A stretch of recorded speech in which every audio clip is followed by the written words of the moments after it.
आज रत्नार जन्मदिन।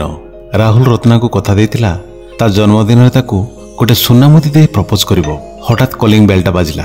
कबाट खोली रत्ना देखिला सामना रे राहुल। पिठी पछपट गोटे टेडी बियर रत्ना को दे कहिला हैप्पी बर्थडे रत्ना। सुना मुदी जगह टेडी बियर देखी रत्ना खूब रागी जाई टेडीटी को बाहर को फोपाड़ देला। यह देखि राहुल 4 महला तल को दौड़ी गला टेडीटी को आनिबा पई। रास्तार टेडी बियरटा उठा समय पछपट गोटे ट्रक आसी राहुल को धक्का दे चलीगला। हॉस्पिटल जावा बाटर ही राहुल रो मृत्यु हो गला।